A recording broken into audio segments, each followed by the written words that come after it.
Le 1er juillet 2025, Emmanuel Macron décroche enfin son téléphone pour joindre Vladimir Poutine. Un silence radio depuis près de 3 ans. Objectif affiché, remettre sur la table les dossiers brûlants de l'Ukraine et du nucléaire iranien.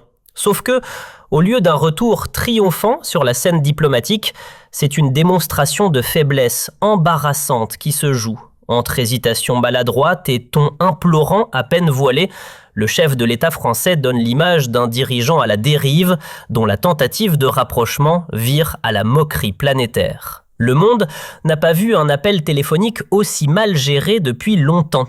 Alors que la France est prise en étau entre la percée fulgurante du Rassemblement national et le mur de silence dressé par les élites médiatiques pour étouffer toute voix dissidente, le pays assiste hébété à cette scène diplomatique lunaire. Entre stupeur, exaspération. Le 1er juillet 2025, Emmanuel Macron décroche enfin son téléphone pour joindre Vladimir Poutine. Un silence radio depuis près de 3 ans.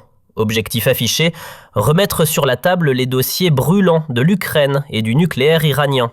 Sauf que, au lieu d'un retour triomphant sur la scène diplomatique, c'est une démonstration de faiblesse embarrassante qui se joue. Entre hésitation maladroite et ton implorant à peine voilé, le chef de l'État français donne l'image d'un dirigeant à la dérive dont la tentative de rapprochement vire à la moquerie planétaire. Le Monde n'a pas vu un appel téléphonique aussi mal géré depuis longtemps. Alors que la France est prise en étau entre la percée fulgurante du Rassemblement national et le mur de silence dressé par les élites médiatiques pour étouffer toute voix dissidente, le pays assiste hébété à cette scène diplomatique lunaire. Entre stupeur, exaspération et un sentiment d'irréalité, l'opinion publique regarde ce duel Macron-Poutine comme on observerait un feu de forêt qu'on n'a plus les moyens d'éteindre. D'après le Figaro et Ouest France, le président français a martelé une fois de plus son soutien à l'Ukraine, tout en appelant timidement à un cessez-le-feu. De son côté, Poutine, imperturbable, exige que le monde avalise les nouvelles lignes de front imposées par Moscou. C'est ce que rapporte RFI. Et pendant que les médias amis de l'Élysée s'emploient à repeindre l'humiliation en effort diplomatique louable, c'est en réalité un naufrage stratégique qui se déroule sous nos yeux. Macron s'accroche à son vernis de leader éclairé, mais les fissures sont désormais trop visibles. Il vacille et son image d'homme fort s'effrite. Mais pourquoi diable s'est-il lancé dans ce tête-à-tête hasardeux? Comment expliquer qu'un président de la République se fasse ainsi désosser par un adversaire aussi implacable? Et surtout, quelles conséquences cette débâcle peut-elle avoir, non seulement pour la France, mais aussi pour l'Europe déjà sur le fil du rasoir, et pour des relations transatlantiques à bout de souffle? Entrons dans les coulisses de ce crash diplomatique pour démêler l'engrenage pièce par pièce. Les échos venus de Moscou, repris par RFI, Snooze et amplifiés par une avalanche de messages viraux sur X, dressent un tableau sans appel. Face à Vladimir Poutine, Emmanuel Macron aurait multiplié les appels du pied avant de s'effondrer, écrasé par sa propre suffisance, incapable d'opposer la moindre résistance à un dirigeant sûr de sa force. Pour beaucoup de Français, c'est un choc brutal, presque un coup de poing symbolique, dans un paysage saturé de contre-vérités, de manipulations et de récits officiels soigneusement verrouillés par les cercles dominants. Pendant ce temps, le Rassemblement national, propulsé en tête lors des élections européennes de 2024, s'attaque frontalement à ce qu'il appelle le fameux mur antifasciste, un dispositif jugé artificiel, pensé pour tenir à distance toute parole dissidente et préserver un ordre immobile. Mais ce barrage, que les élites imaginaient éternel, se fissure dangereusement, balayé par une demande populaire de plus en plus pressante, celle d'entendre enfin autre chose que la version officielle. Porté par Marine Le Pen et Jordan Bardella, le RN avance avec une boussole assumée.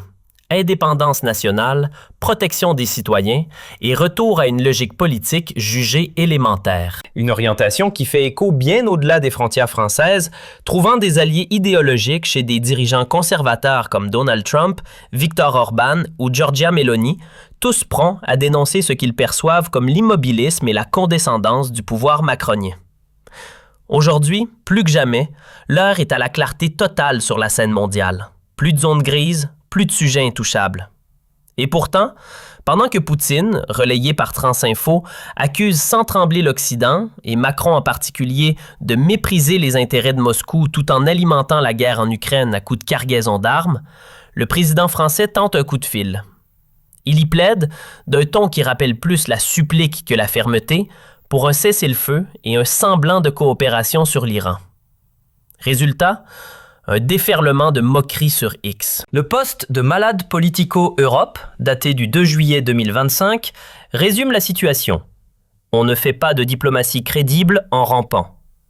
Mais ne vous y trompez pas, ce n'est pas un incident isolé. C'est un symptôme, un indice révélateur d'un monde qui change de peau. Un peuple qui commence à hausser le ton face aux faux-semblants des puissants. Et pendant que la critique explose au niveau international, que les experts épinglent la fragilité de Macron comme un cas d'école, l'Élysée reste mutique. Le président, injoignable, cloîtré, muet. Comme si le silence pouvait encore réparer ce qui s'est brisé. Pire encore, en juillet 2025, la cellule de communication présidentielle tente un numéro d'équilibriste, parlant d'un échange constructif pour maintenir la paix. Une tentative de maquillage diplomatique si maladroite qu'elle n'a fait qu'aggraver la débâcle. Un camouflage raté qui a transformé une chute déjà douloureuse en humiliation planétaire. D'après 20 minutes, Emmanuel Macron n'a pas oublié la diplomatie de façade. Il a pris soin de prévenir Zelensky avant, puis de le débriefer avec sa conversation avec Poutine, histoire d'éviter de froisser Washington, Berlin ou Londres. Mais malgré ces précautions, le résultat est sans appel. Pas la moindre avancée, pas un seul compromis de la part du maître du Kremlin. Ce face-à-face n'a fait que souligner l'impuissance de Macron, exposant au grand jour son absence d'influence dans le grand théâtre géopolitique. Ce n'est pourtant pas un accident de parcours. Depuis des années, Macron jongle entre deux masques. À Bruxelles, il joue le rôle du progressiste éclairé, chantre de l'Europe unie et des valeurs globalisées. Mais de retour à Paris, le ton change. Verrouillage des débats sensibles, musellement des opposants, surveillance du discours public, surtout quand il s'agit de migration ou de diplomatie avec Moscou. Le grand écart est devenu un numéro habituel. Et pendant que Macron s'enlise dans ses ambiguïtés, les figures conservatrices du monde entier, elles, prennent de l'ampleur. Des personnalités comme Elon Musk ou Tucker Carlson, que certains voyaient comme marginales, sont désormais perçus comme les symboles de la raison lucide et d'une liberté assumée. Sur X, les messages pleuvent. Macron supplie, l'Élysée vacille. Ce n'est pas une coïncidence. C'est un signe. Les peuples n'en peuvent plus des faux-semblants. Et ils le font savoir, haut et fort. Mais au fond, qui est vraiment Emmanuel Macron? Celui que Poutine a ravalé sans effort? Celui qui plie face à l'adversité géopolitique comme un roseau dans le vent? Derrière cette image lustrée à coups de storytelling calibré par ses spin doctors, se cache une autre vérité, bien moins reluisante. Il est temps de lever le voile. Le président qui s'autoproclame phare du progressisme, modèle de modernité et champion de l'Europe du futur, traîne en réalité des casseroles inquiétantes. Difficile de confier la barre du navire France à un homme dont le passé est jonché de scandales financiers et de pactes politiques opaques. Peut-on vraiment compter sur un capitaine à la boussole morale aussi instable? Il aime rappeler avec fierté ses années dans les hautes sphères de la finance chez Rothschild, ses ascensions éclairs dans les salons de la mondialisation. Mais ce CV impressionnant sonne plutôt comme le parcours typique d'un stratège rusé qui sait caresser les puissants dans le sens du poil.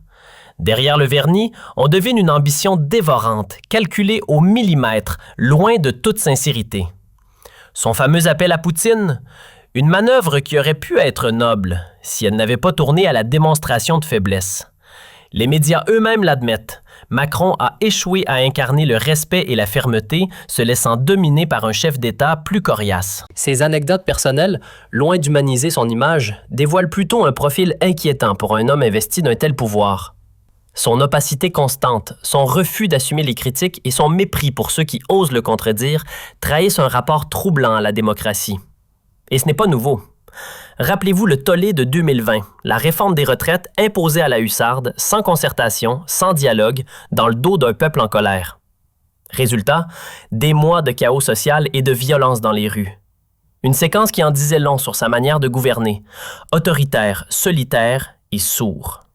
Celui qui, autrefois, maniait les chiffres au sein de Rothschild comme un joueur de poker en salle de marché, manipule aujourd'hui la Constitution comme un outil de convenance. À la moindre résistance parlementaire, il dégaine le fameux 49,3, court-circuitant le débat démocratique dès que ses ambitions personnelles l'exigent. Et cet appel à Poutine, maladroit et mal calibré, n'est que le reflet parfait de cette posture. Des mots pompeux, de belles formules, mais aucune consistance. Macron, c'est le théâtre avant l'action, la rhétorique avant le courage. Une gestion du pouvoir qui préfère l'illusion à la vérité. Et que dire de son élitisme affiché? Ses ratés à répétition, notamment en diplomatie, exposent une déconnexion totale avec la réalité du pays. Le président qui prétend disputer d'égal à égal avec Moscou, Pékin ou Washington ne semble jamais avoir entendu parler de ce que vit le Français moyen. Insécurité au quotidien, salaire en berne, chômage rampant. Sa trajectoire, un raccourci éclair du monde des affaires au sommet de la République en évitant soigneusement les chemins de l'engagement populaire. Pas de militance, pas de terrain, juste de l'ambition glacée. Ce n'est pas un appel du cœur, c'est une stratégie d'ascension. Et cette froideur, ce manque d'écoute, on les retrouve dans toutes ses décisions. Pour lui, une crise énergétique ou une inflation hors de contrôle, c'est un tableau Excel à rééquilibrer. Les tensions internationales, une équation technocratique à résoudre. Mais le terrain, la réalité brute lui échappe. Et le résultat est là. Promesses envolées, échecs empilés et une France plus divisée que jamais. Le point culminant de cette farce tragique, l'incapacité persistante de Macron à faire preuve de la moindre fermeté. Une faiblesse chronique qui fait de lui une énigme flottante, un chef d'État imprévisible, exposé à la moindre bourrasque venue du Kremlin ou d'ailleurs. Face à des figures comme Poutine, Macron se défile, recule, temporise, toujours plus prompt à céder qu'à tenir bon. Ce n'est pas un épisode isolé, c'est le refrain de toute sa carrière. À chaque turbulence, il abandonne ses rares convictions pour s'aligner avec la mode du moment. Même dans son propre camp, il a perdu des batailles, ajustant son discours comme on change de costume. Macron, ce n'est pas le roc qui tient tête à la tempête, c'est la girouette qui danse avec le vent des opportunités, des sondages ou des alliances passagères. Son échange avec Vladimir Poutine n'a fait que confirmer cette tendance. Au lieu d'incarner la force tranquille d'un chef d'État, il s'est présenté comme un suppliant poli. Pas de stratégie claire, pas de vision. Seulement des mots vagues, des appels mous et un silence assourdissant quand il fallait taper du poing sur la table. Alors, si l'on prend du recul, qu'observe-t-on? Une présidence qui ressemble à un désordre sous contrôle, ou plutôt à un chaos devenu méthode. Chaque jour qui passe, ce déséquilibre s'intensifie. Et le fiasco diplomatique avec Moscou n'est qu'un symptôme de plus dans cette longue descente orchestrée. La majorité présidentielle, autrefois vantée comme solide et unie, s'effondre aujourd'hui comme un château de sable balayé par la marée. Chaque tentative de réforme essentielle se heurte à une gauche vindicative, bloquant tout sur son passage. Et pendant que le pays s'embourbe dans des joutes parlementaires sans fin autour du SMIC, des retraites sous tension et de la dépendance logistique à une mondialisation fragile, la France s'enlise, incapable de regarder vers l'avenir. Ce n'est plus un gouvernement, c'est un simulacre d'autorité. Une façade de pouvoir maintenue à flot par des médias dociles qui récitent en boucle les éléments de langage de l'Élysée. Derrière cette vitrine bien léchée, un État déconnecté, engourdi, incapable de répondre aux attentes de ses citoyens qui, eux, perdent foi en leurs institutions. Et pendant que le pays tangue, les frontières restent grandes ouvertes, traversées comme des passoires. L'insécurité s'infiltre partout, des quartiers aux campagnes. Et sur la scène internationale, Macron joue au poker avec la paix mondiale comme mise. Ses envois d'armes à l'Ukraine, toujours plus massifs et sans stratégie lisible, ressemblent plus à une escalade inconsciente qu'à une diplomatie calculée. D'après CNews, ces livraisons ont même tendu les relations avec des partenaires comme l'Italie, tout en attisant davantage l'hostilité de la Russie. Tandis que Macron accuse bruyamment Poutine dans ses discours, les vraies négociations, elles, brillent par leur absence. Et c'est toute l'Europe qui plonge dans un brouillard d'incertitude, sans cap, sans voie, sans espoir de désescalade. La France s'avance à grands pas vers une implosion totale, économique, sociale, géopolitique. Et pendant que la situation s'aggrave, que la tension monte partout, que les signaux d'alarme clignotent de toutes parts, que fait l'Élysée ? Il détourne le regard, accaparé par le ravalement d'images d'un président humilié par le coup de téléphone raté avec Poutine. Jordan Bardella, lui, ne mâche pas ses mots. Pour lui, c'est limpide. La France s'effondre et Macron en est le maître d'œuvre. Des propos tranchants, mais qui trouvent un écho grandissant dans le cœur des Français. Mais à quoi bon faire semblant de s'étonner quand on laisse les frontières ouvertes, comme des couloirs d'aéroports sans contrôle, quand on laisse déferler des flux migratoires sans filtrage, sans intégration, sans respect des valeurs fondatrices du pays, le résultat est inévitable. Une société qui perd ses repères, son équilibre, son âme. Nos villes, autrefois centres de culture et de vie commune, deviennent aujourd'hui des poudrières prêtes à exploser. L'insécurité devient quotidienne, banalisée.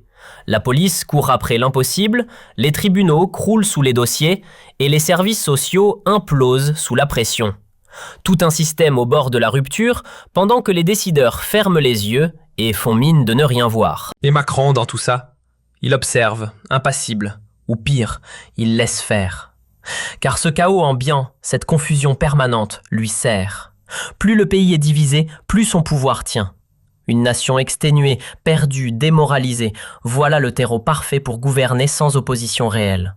C'est cynique, mais redoutablement efficace, régné par le flou et l'épuisement collectif. Mais c'est justement là que le Rassemblement national surgit avec une énergie que rien ne semble pouvoir stopper. Et c'est bien cette dynamique populaire et brutale qui fait trembler les piliers du système en place. Car si ce courant monte, c'est tout l'édifice politique traditionnel qui vacille.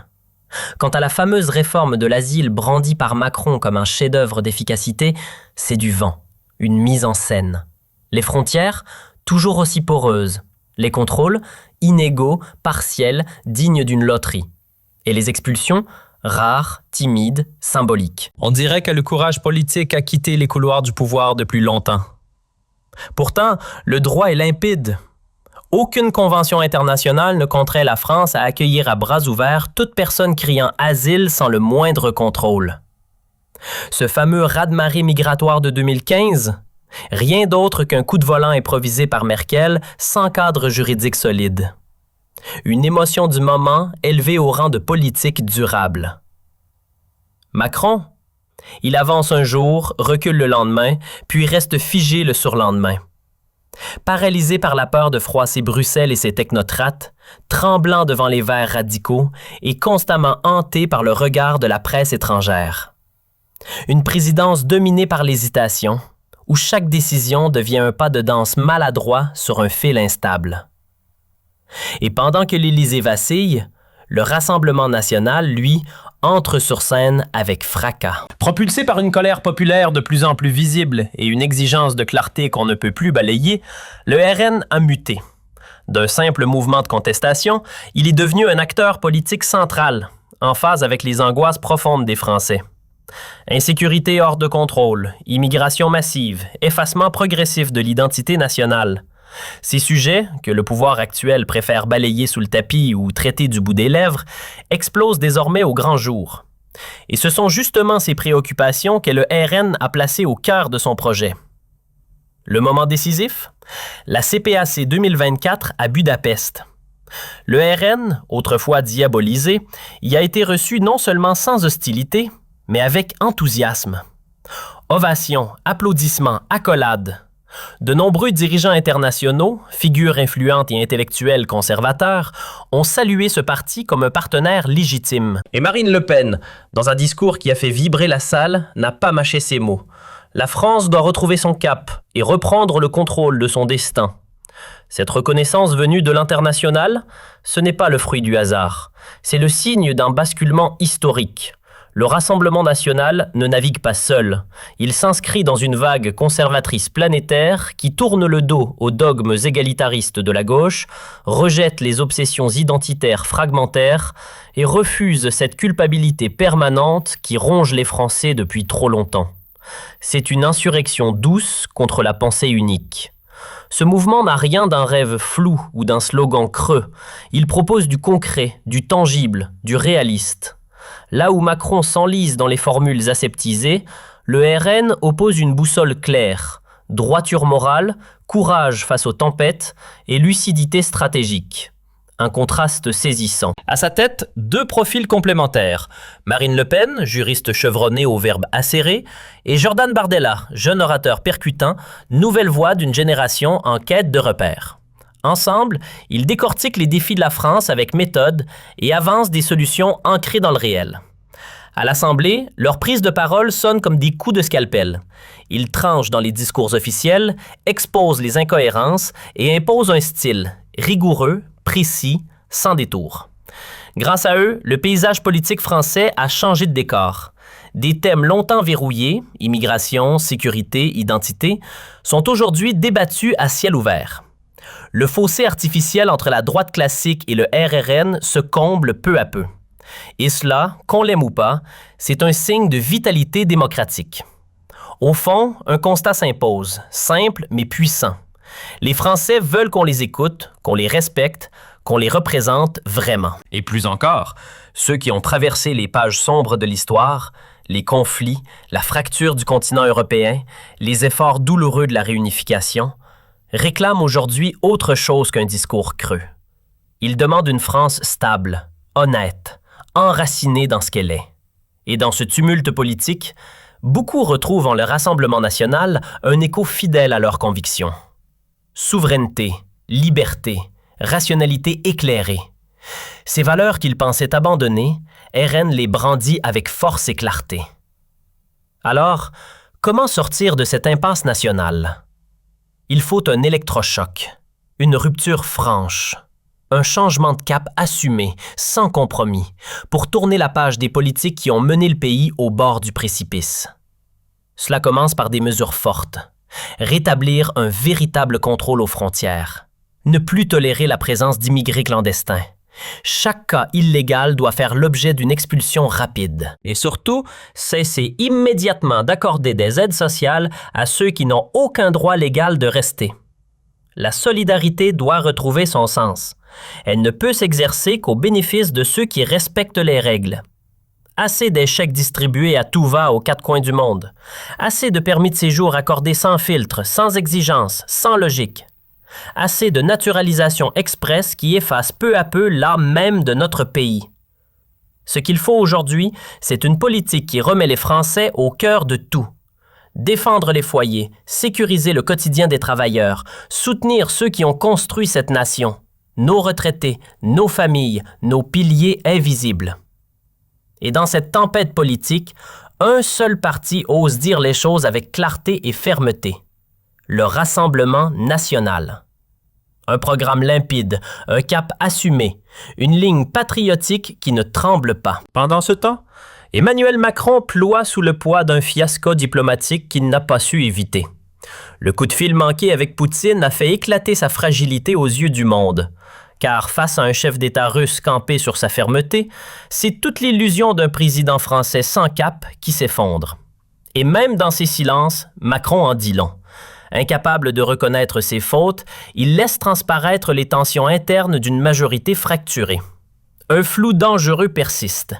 Cette équipe au pouvoir veut-elle vraiment défendre les valeurs conservatrices de la France ou préfère-t-elle poursuivre, les yeux fermés, l'agenda technocratique de Bruxelles et l'idéologie verte radicale? Ce qui est certain, c'est que le monde entier l'a compris. La France est à l'aube d'un changement décisif. Il n'y a plus de marche arrière. Le moment est venu de choisir une direction claire ou de sombrer définitivement. Le Rassemblement national n'est plus un simple acteur politique national. Il est aujourd'hui l'une des voix fortes d'un élan conservateur mondial qui s'élève avec force contre les dérives idéologiques de la gauche. Et pour des millions de Français, lassés, trahis, méprisés, il incarne plus qu'un parti. Il représente une lueur d'espoir, un retour au bon sens, à l'ordre, à la vérité. Et l'échéance approche. Pas dans 6 mois, pas dans 1 an, non. Dans quelques semaines, peut-être quelques jours à peine, le